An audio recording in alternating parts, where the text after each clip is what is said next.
webinar series.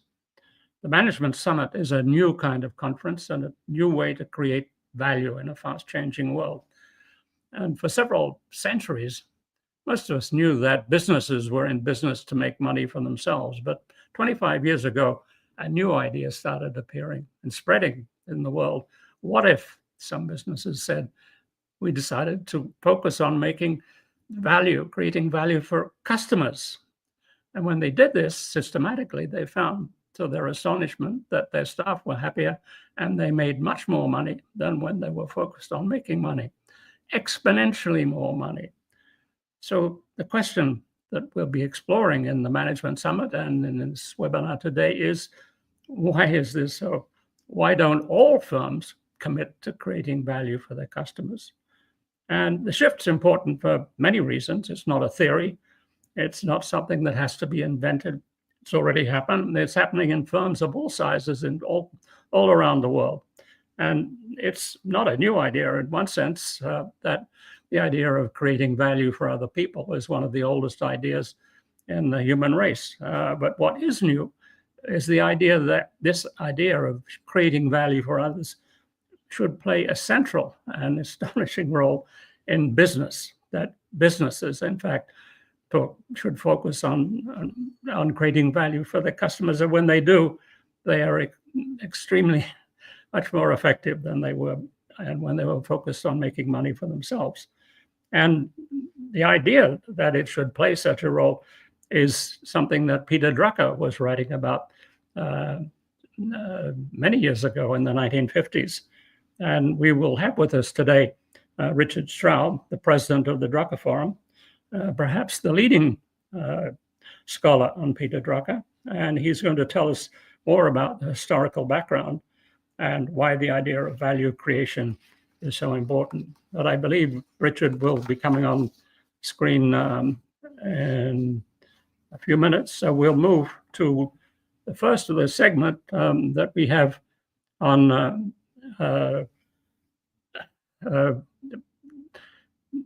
the way in which value is created in particular segments. Two particular segments we'll be looking at.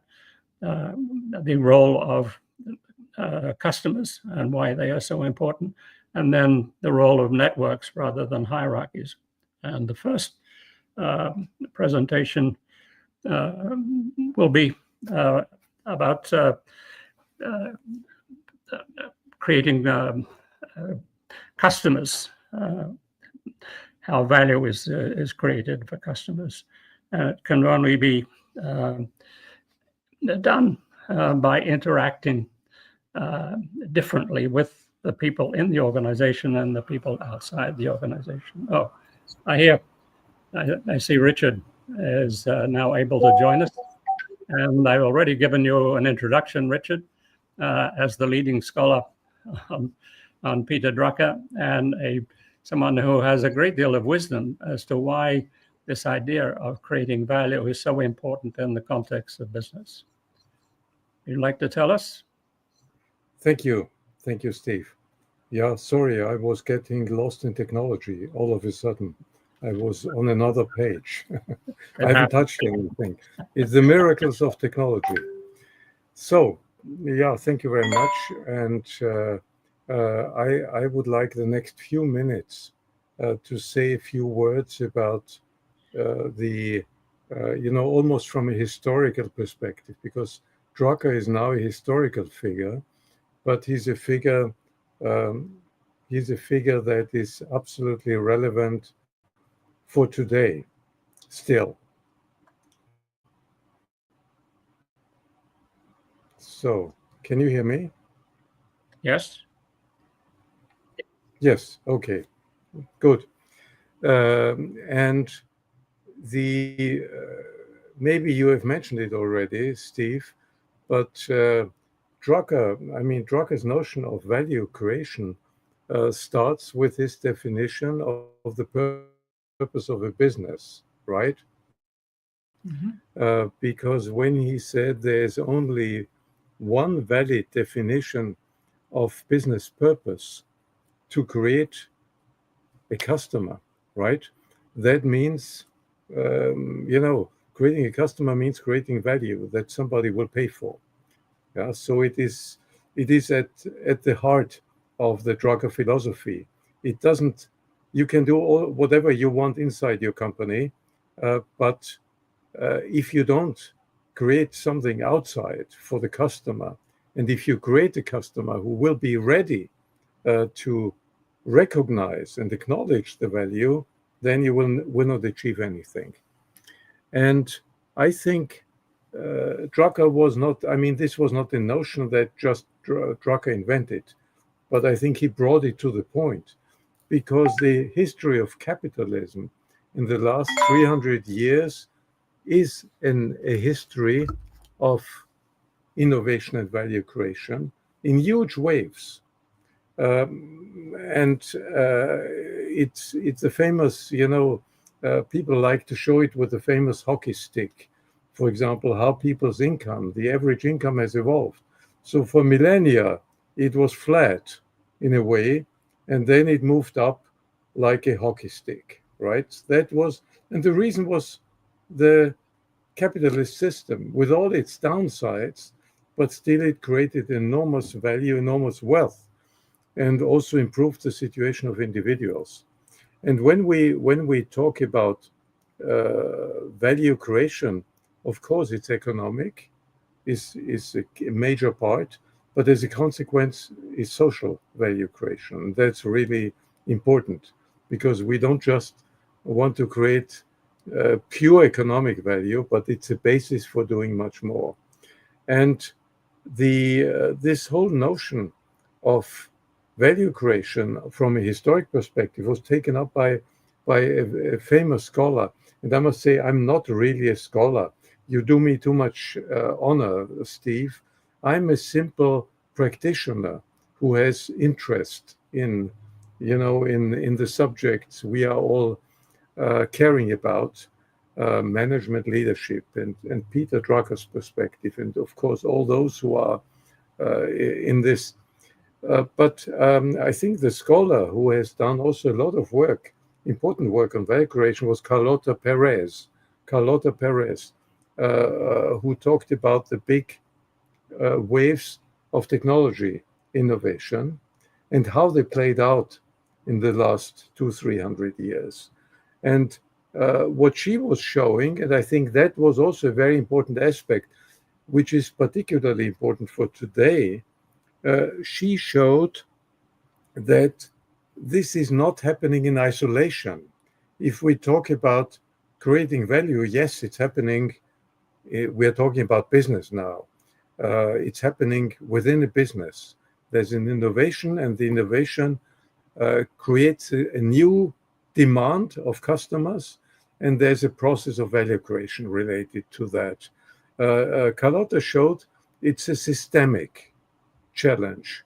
That means it needs, a sort of coordination, interaction between across various sectors, technology, finance, public sector, because public sector may play a role as regulator, and labor markets, etc. So I think she's right on this. Maybe what has been a big discussion, by the way, around value creation in the last years was where Carlota and one of her disciples, Mariana Mazzucato, was involved, where it got to the point, okay, it is a systemic point, but how much state do we want in this? How much this should be sort of, missioned? There should be an explicit policy to, in a way, not dictate, but very strongly lead into what is defined as the desired value creation. And here we are back to Peter Drucker, for whom it was always clear this is not happening by fiat, but it's rather happening by markets who help to determine what the customers consider as value creation and what the right solutions are that they really want. And I think this is the key point. And for the company, it's clear a company can only survive if they succeed to innovate in the direction that is ultimately accepted by customers. Research doesn't get us there by its own. We may have the greatest research, but if it's not translated into a value for customers, then it doesn't mean much in the real world. So in this sense, I think the idea of value creation gives us a lot of food for thought on the individual company level, on the level of ecosystems, and on the level of the broader community, at the level of the country and state or region, however you may define it. And let me close with another Drucker, with his final work, beginning of the year 2000. He wrote a book, Management Challenges for the 21st Century. And in this book, he sort of summarized some of his ideas of his life, right? And how they, if they were those he considered as most relevant for our time and for the 21st century. Because Drucker just lived in the first part of the 21st century. And there he said, the biggest challenge for management in the 21st century is to make knowledge work productive. And he said productive, but he meant really, because knowledge work is not comparable to factory work directly, to make knowledge work productive means to make it creative, to make it innovative, to make it possible, to give it a framework in which it can thrive. And he thought this is the biggest challenge. And now I don't need to talk about today's situation where we are confronted with artificial intelligence in a completely new way. And the question comes up, what does it mean now? Is artificial intelligence replacing us, the knowledge workers, or is artificial intelligence making us more productive in the sense of creative knowledge work, innovative knowledge work? I think this is one of the big questions today. I will stop here, Steve, in order not to take too much time. But I hope it gives some additional input from the perspective that we got from Peter Drucker. Yeah, well, thank you very much, Richard. And you shed a light on some of the central issues that we are facing, and we will be discussing in Lisbon, and of course again in Vienna and at the Drucker Forum itself. And the AI question in particular is one that we will be addressing in Lisbon. And the choice that you point to, is it something that will enable us to do things more productively, or is it something that will destroy, in a sense, much of the creativity in the organization? And that challenge is with us. I do. One question we might ask is the fact that many businesses are now paying a lot of attention to creating value, and in particular to the customer. Is that due to some sort of moral epiphany, by some ethical epiphany by managers, or is it more simply a pragmatic recognition that now that they have these much more powerful tools, they are able to connect with customers much more easily and much more ably than they ever had in the past? And so they are, in a sense, driven by pragmatism to become more ethical in the way they're approaching it. Is that a fair assessment of the situation? Yeah, I mean, to pay attention to the customer for the business, it's an imperative, because they are corrected by markets, right? Right. If they don't do it, to create a customer means you must pay attention to the customer and to their needs. And there may be ethical aspects to this, but there are economic aspects, social aspects, all sorts of things that the businesses must figure out. But I think the strongest element to ensure that businesses cannot just go astray is that if they do that, they will be corrected and they will go bankrupt ultimately.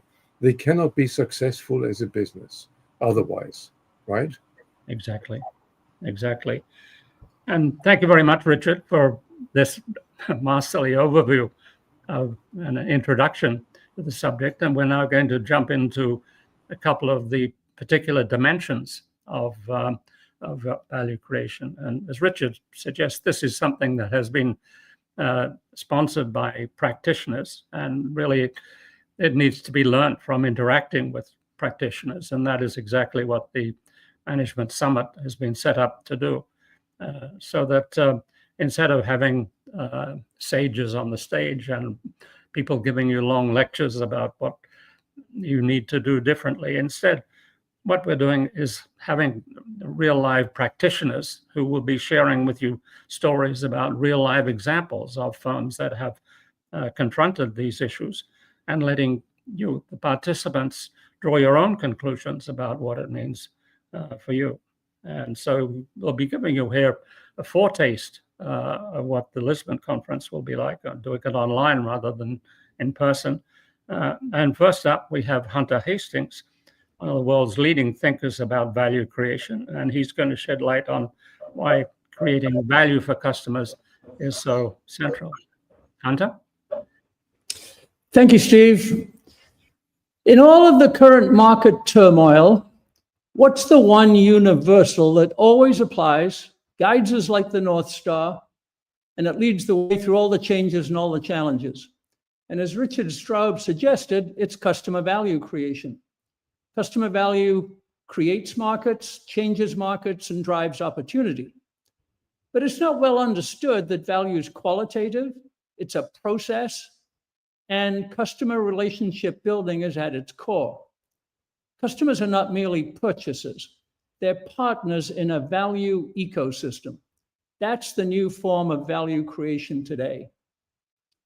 So let me take your mind back a few years to the time when Intel was the king of the hill in computer chips. They were the standard. Their dominance was in their product. They minted money by designing and making their own chips. They made the fastest calculating chips with the smallest transistors. Today, they're falling behind. They recently announced a 15% headcount reduction. Why? Lack of a customer value culture is a big reason. Their recently departed CEO, Pat Gelsinger, said himself that they needed to become a customer service business, and quote, that isn't the culture that Intel's had. Customers have stated publicly that they're skeptical that Intel can make the kind of chips they need, demonstrating that Intel hasn't built deep, trust-based customer relationships. And that lack of trust is reflected in lower customer and value and loyalty.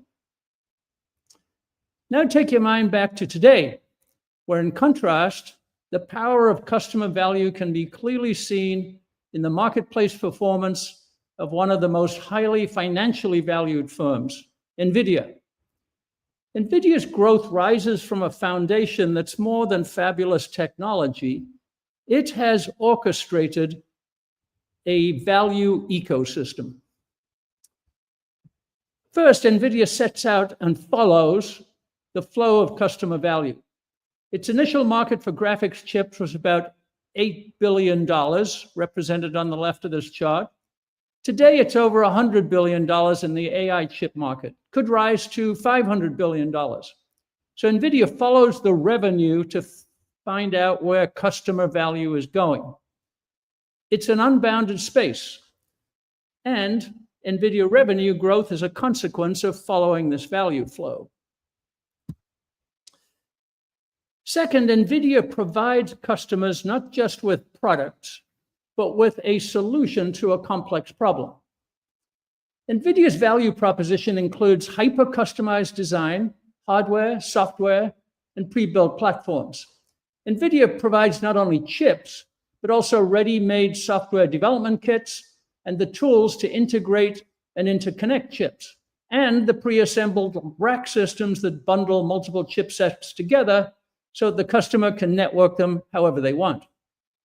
NVIDIA systems run not only the most sophisticated AI models now, customers trust, as they invest heavily in their new models, that NVIDIA systems will continue to serve them in the future. And NVIDIA goes beyond computing systems to provide AI infrastructure for its customers' data centers. Customers like AWS and Meta are the operators of the data centers, but they're built around designs provided by NVIDIA, including both their layout and their build-out. NVIDIA ships customized products to these NVIDIA-designed data centers, sets up the NVIDIA server racks, provides integration and customization and operational testing right there on the spot. They even provide the large-scale global freight logistics. It's a complete customer value network. The result of this is low total data center operating costs that a customer couldn't otherwise achieve. Importantly, in this network, NVIDIA is not the manufacturer, but the orchestrator of the ecosystem. They don't manufacture chips. It outsources componentry like high bandwidth memory stacks and boards and physical racks.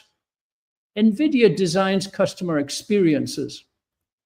And consequently, NVIDIA is now the go-to company for AI, with specific, targeted, and customized features for every customer.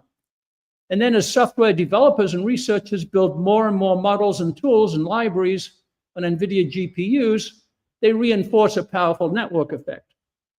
NVIDIA systems perform for all customer algorithms. On top of all this, NVIDIA leverages its own financial strength to take on financial risk on behalf of its customers. For example, NVIDIA prepays for chip-making capacity at TSMC, so it's pre-buying the future on behalf of its customers. And NVIDIA's terms postpone customer payments until data center installation and customization is complete, using the power of its own balance sheet to absorb the customer's receivables. The ecosystem is at the point today that customers design their operations around NVIDIA. Replacing NVIDIA would require reworking how the entire ecosystem operates. NVIDIA and its customers and partners constitute a network of competence that's unprecedented in business. And the end results of this customer value contrast between Intel and NVIDIA are shown in the stock market returns. NVIDIA flying, Intel dying. So what is this for you? Here are 4 actions we can all take to apply the value learning from NVIDIA. Examine your customer knowledge. Is it deep enough? Is it intimate enough? With a smile, NVIDIA CEO Jensen Huang once told graduate students how he cleaned toilets as a young man. His point was about the mindset of getting into the nitty-gritty details of what matters to end users. Does your firm have sufficiently highly developed business empathy? How well do you love your customer? Understanding their needs, nurturing their desires for achievement, giving them confidence, earning their trust. It all depends on empathy. Ask yourself, is your firm biased towards designing products like Intel or towards customer value experiences? Can you imagine the desired experience? Can you identify the gap? Can you help your customer improve? And then, are you designing value systems the way customers prefer to experience them, where you both fit into the ecosystem and you both make it better? How can you strengthen your network of competence to build a better system? Feel free to answer some questions in our Mentimeter poll about how these actions relate to your firm. And then my colleague, Doug Kirkpatrick, will address networks of competence. All right. Thanks so much, Hunter. I'm Joey Spooner. I'm here with Agile Thinkers and part of the Management Summit. And now I'm going to introduce you guys to the Mentimeter poll, and we'll see how you guys answer questions from there.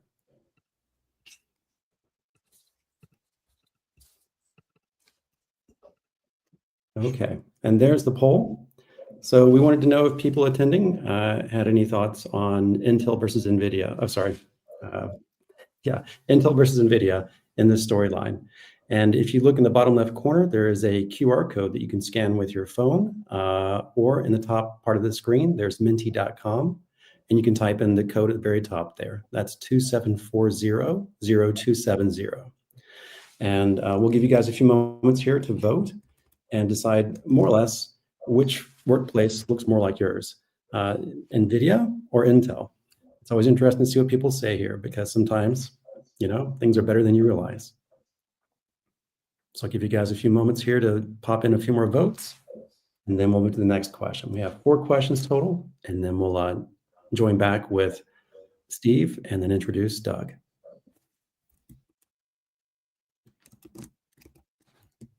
Okay, just a few more seconds. Okay, a few more people like NVIDIA. That's impressive. Okay, 4. All right. So we'll stop right about here and move on to our next question. Oof, 1 for Intel. Okay, so we got some votes here. Great. Now we're going to move on to the next question.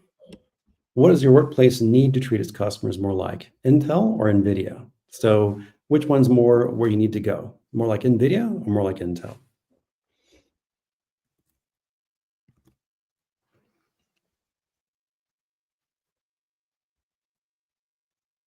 All right, great. Thank you all for voting. Okay, just a few more seconds here for you to finish up your thoughts on that. Okay. And now here we go to the next question, which is sort of the steps that needs to be done in your workplace. So based on what you've seen so far, which is a very, very brief story, do you have any thoughts on, where you want to go with your workplace to help them act and operate more to go in that direction, either Intel or NVIDIA?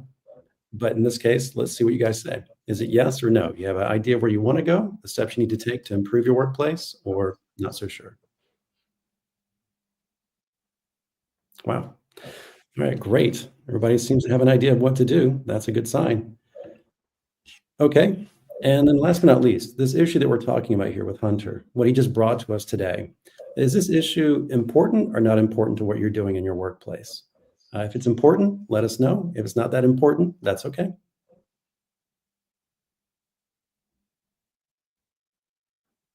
Okay, I'll give you guys just a few more moments here.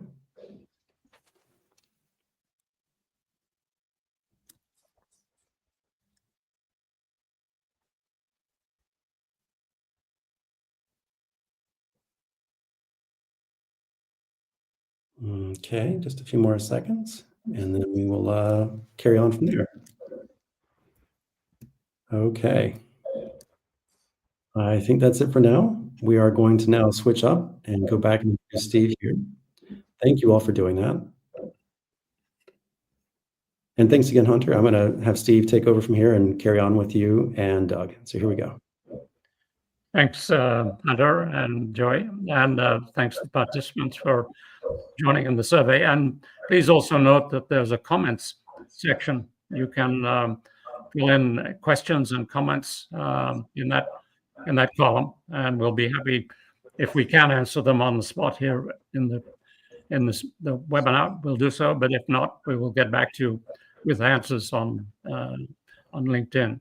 But now we're going to turn to another dimension of this new kind of organization, this creating value organization. And we're going to hear from Doug Kirkpatrick, who could be one of the world's most famous managers in one of the world's most famous companies, which was made famous by Harvard Business Review, which declared Morningstar to be the first company that had no managers, but highly successful. And Doug is going to be talking to us about this difference between hierarchies of authority and why networks of competence can be so much more creative and innovative and satisfying to work in. And so without further ado, Doug Kirkpatrick. Thank you very much, Steve. So my starting question today is, do networks of competence offer a superior method of organizing compared to hierarchies of power? And my thesis is that current sclerotic, bureaucratic organizational structures are ill-equipped to navigate the complexities of 21st century business. We'll look at this through the lens of a couple of cases. First of all, we'll talk about the story of Boeing. In June of 2024, Boeing's crewed Starliner capsule faced a harrowing crisis during its approach to the International Space Station. As the spacecraft neared the ISS, 4 of its 28 thrusters failed. Those failures stripped Starliner of full control, leaving it zero fault tolerant. Commander Butch Wilmore seized manual control, but the sluggish response made docking precarious, and standard flight rules forced an abort due to the risk to both the crew and the space station. With Starliner drifting and unable to safely deorbit, NASA made a controversial call to waive flight rules and prioritize docking over an uncertain return to Earth. Wilmore released manual control for a thruster reset, a risky move as the spacecraft lost all stability. The reset restored 2 thrusters, narrowly gaining enough control to dock, averting disaster by an estimated 60 seconds and stranding the 2 passengers in space for over 9 months. In addition to the Starliner fiasco, a tangled web of internal red tape and intense regulatory pressure in the wake of 2 deadly 737 MAX crashes have eroded investor and passenger confidence in Boeing, despite recent wide-body sales. In contrast, the best firms create high-performing networks of competence to replace traditional command and control organization systems. The recent metamorphosis of Microsoft is a case in point. When Satya Nadella took over the helm of Microsoft in February of 2014, he faced a company bogged down by a cutthroat culture and slipping relevance amid fierce competition from Apple and Google. His transformative journey to revive the enterprise hinged on a cultural overhaul, blending a non-violent agile approach and otherwise making the enterprise hinging on talent that self-organizes and was fully empowered to innovate. Over the next decade, Nadella's leadership made Microsoft the most valuable company in the world. Nadella redefined Microsoft's mission to empower every person and every organization on the planet to achieve more, shifting from a product-first focus to a purpose-driven vision. He identified the know-it-all culture rife with infighting as a barrier to progress. Drawing from Carol Dweck's book Mindset and Marshall Rosenberg's Nonviolent Communication, he instilled a learn-it-all ethos, fostering curiosity and psychological safety. This laid the groundwork for networks of competence where expertise could flow freely across teams rather than remain trapped in hierarchical fiefdoms. Nadella flattened management layers, enabling faster decision-making. He encouraged One Microsoft Unity with an annual one-week hackathon where employees self-organized into teams tackling innovation projects. Networks of competence emerged as developers, testers, and product managers formed tight-knit, multidisciplinary teams working in fast cycles.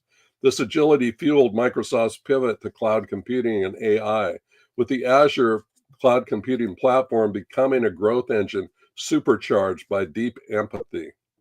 Nadella nurtured a safe space for risk-taking and trust. Colleagues freely shared their individual expertise through networks of competence in pursuit of strategic goals. Microsoft's $3+ trillion valuation underscores Nadella's triumph.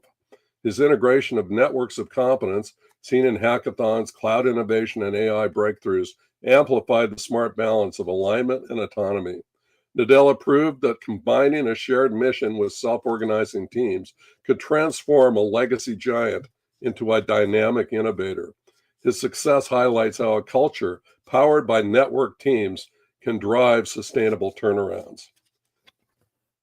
No purchase, no action illustrated Nadella's belief in the power of networks more than his 2016 purchase of LinkedIn, despite the chirping of skeptics and critics for $26 billion. Here's a short video clip.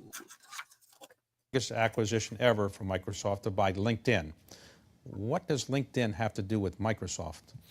If you look at it, we have 1 billion users of Windows and Office or Microsoft 365. And what is the common thread there? They're all professionals. They're all people who are trying to get things done. So we have the professional cloud and the professional devices in the world. And the vision was to combine that with the professional network of LinkedIn. In fact, if you look at some of the integrations that we have since launched, you can be in Outlook. You can get an email. I can get an email from David Rubenstein. I can go look up your LinkedIn profile, which I hope you have. I'll get one today, but yes. And then sort of look up all of the mutual connections we may have. So the idea that the professional network and the professional content can be brought together, I think ultimately can be a big driver of productivity. So that. What are the benefits of creating networks of competence? First, faster innovation and adaptability. Second, superior competitive advantage. Third, higher engagement of people. Fourth, scalability. And fifth, customer value focus. It seems that networks of competence do offer a superior method of organizing compared to hierarchies of power. Thanks for listening. I'll toss it back to Joey. All right. Thanks so much, Doug. So for folks who are joining us and staying abreast of what we're doing here, we're about to now open up the question session again, looking at Doug's story between Boeing and the other firm. Let me get that going. Okay, here we go, guys. So the first question is, does my workplace treat customers more like Boeing or Microsoft? So again, reflecting on your organization, which one's more like the way you work today? Is that Boeing or is that Microsoft? Give you a few seconds here to answer those questions. And if you're just joining us, there's menti.com at the top. You can enter your vote at 2740-0270. Again, that's with menti.com, MENTI.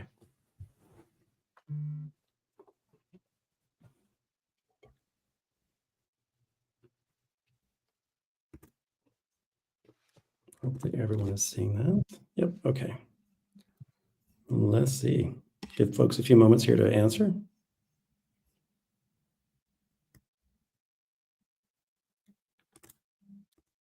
All right. There we go. So we got one vote for Microsoft, treating people like Satya Nadella has talked about. That's great. I heard earlier today that Satya wouldn't have meetings with people unless they actually were there to talk about their customers or the outcome for the customers. Otherwise, he wouldn't have it. I don't know if that's true, but that's the story I heard. Okay, so we got 2 for Microsoft, none for Boeing. So with that in mind, I'm guessing the answer would probably be more like Microsoft for this, but your workplace needs to treat its customers more like what? Boeing or Microsoft? I'll give you guys just a few seconds here to answer that question. And then we have, I think, 3 more questions left.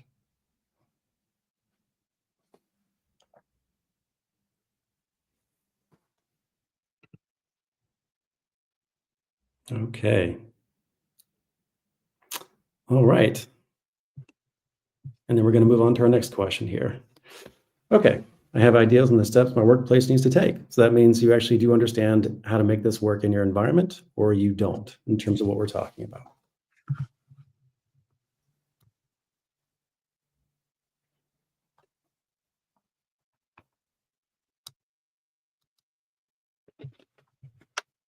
Okay. Looks like folks are kind of probably thinking they already have the answers, is my guess. So let's move on to the last question, or next last question. Is this topic of network of competence really, is that an important issue for you or not so important? Earlier, we had some votes that said maybe not so particularly important when it came to what Hunter was talking about. I'm kind of curious what you guys think with Doug.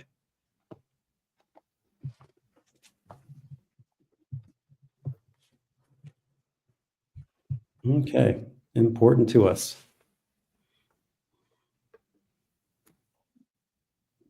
All right.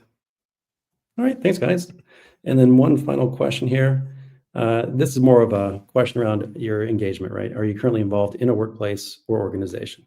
Just making sure that we know if you're actually there doing the work in the field, or if you're kind of looking at maybe what this might look like. Okay, It's like 2 people are there. Great. All right. So with that, I'm going to hand it back over to Steve Denning here, and we're going to go for a wrap up at this point. All right. Thanks, Joey, and thanks to the Hunter and Doug for the great presentations, and thanks for the participants. We had a couple of questions. I'll maybe just take one. Was about the role of ethics. There was a note that ethics was not playing an important role in their organization.